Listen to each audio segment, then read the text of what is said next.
Spiritual life is not different from the rest of life. It is just the best of life. Imagine a woman hears that Ramakrishna saw God as clearly as we see an apple in our hand. Or a man hears of great yogis who realize the truth of the universe in a life-transforming avalanche of light, culminating in a sense of the oneness of it all. Seeing this, the man or woman might decide to meditate for days under a tree or in a cave, or they might fast for days, go on arduous pilgrimages, and practice mystic mantras for hours on end. Would they succeed by these efforts? Experience says, probably not. Real life offers a key for their journey. Imagine someone who goes to a piano concert and hears the world's greatest artist. The music is mesmerizing, the pianist's skill is flawless, soaring perfect, and our listener decides, this is my path. This is what I want to do. He sits at the piano, attempting to equal the master's work, but great music does not resound. No matter how many hours are spent, no matter how sincere the effort, he cannot achieve what he heard at the concert. Why? He does not realize the work required to reach that level of expertise. To be successful, it is vital to start at the beginning of the path, not in the middle or at the end. If the fundamentals are skipped, our efforts will not yield sustainable spiritual progress. In the case of the pianist, the fundamentals are musical theory, neural and muscular training, development of memorization, cultivating an interpretive ear, and practice. Practice, practice. It is no different in spiritual life. The great ones did not sit in a cave and in a short time attain enlightenment. They worked on themselves for years, decades.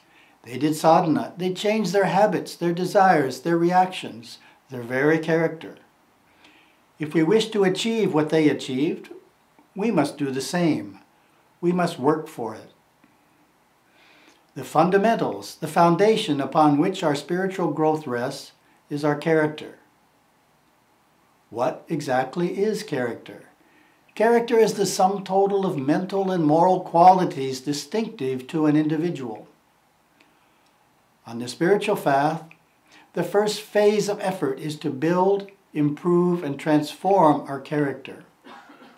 My Guru Savaya Subramanya Swami observed, "It is true that bliss comes from meditation. And it is true that higher consciousness is the heritage of all mankind. However, the 10 restraints and their corresponding practices are necessary to maintain bliss consciousness, as well as all of the good feelings toward oneself and others attainable in any incarnation. These restraints and practices build character. Character is the foundation for spiritual unfoldment. The fact is, the higher we go, the lower we can fall. The top chakras spin fast. The lowest one available to us spins even faster. The platform of character must be built within our lifestyle to maintain the total contentment needed to persevere on the path. These great rishis saw the frailty of human nature and gave these guidelines or disciplines to make it strong. They said, strive. Let's strive to not hurt others, to be truthful, and honor all the rest of the virtues they outlined. Swami Chinmayananda, founder of Chinmaya Mission, directly related spiritual growth to character transformation. If we organize our life in such a way so as to discover the great potential within us, and if we order our behavior so as to nurture and nourish that potential, our life will be well spent. Our success lies in the amount of transformation we can bring about in our character and behavior.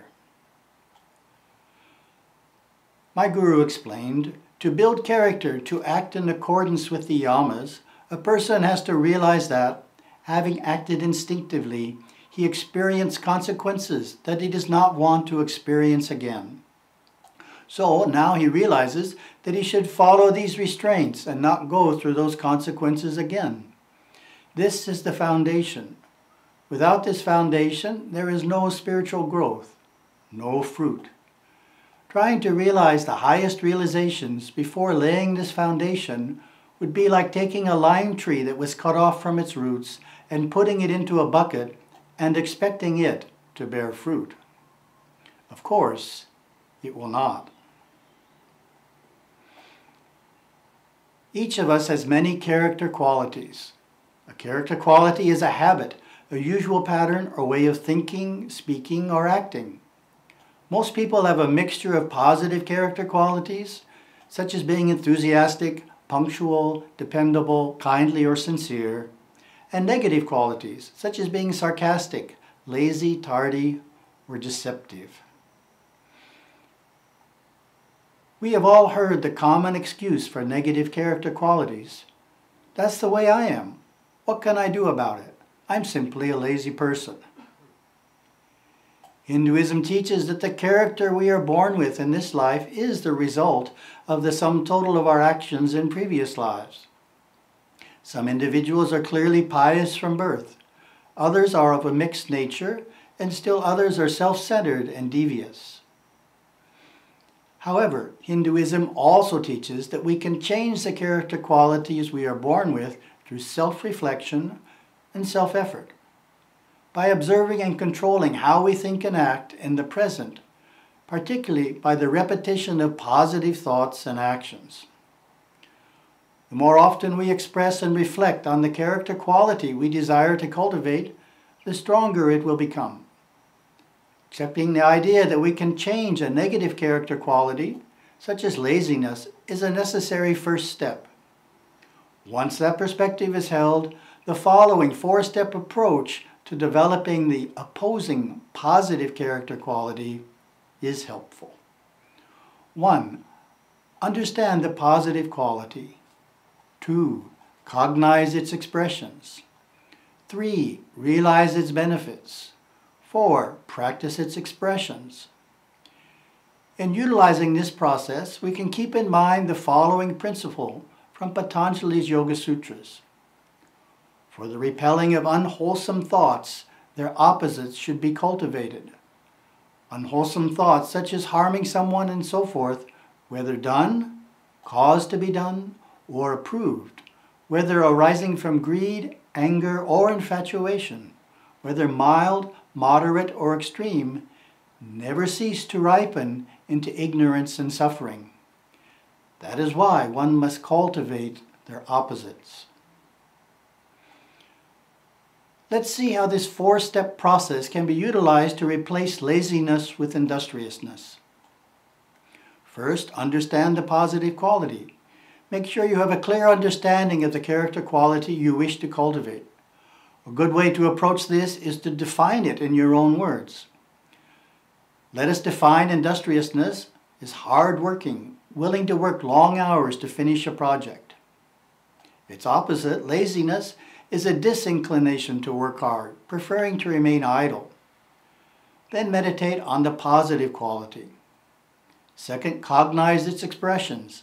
Make a list of thoughts, words, attitudes, and behaviors that are representative of people who possess the positive quality. Then make a parallel list for the opposite trait.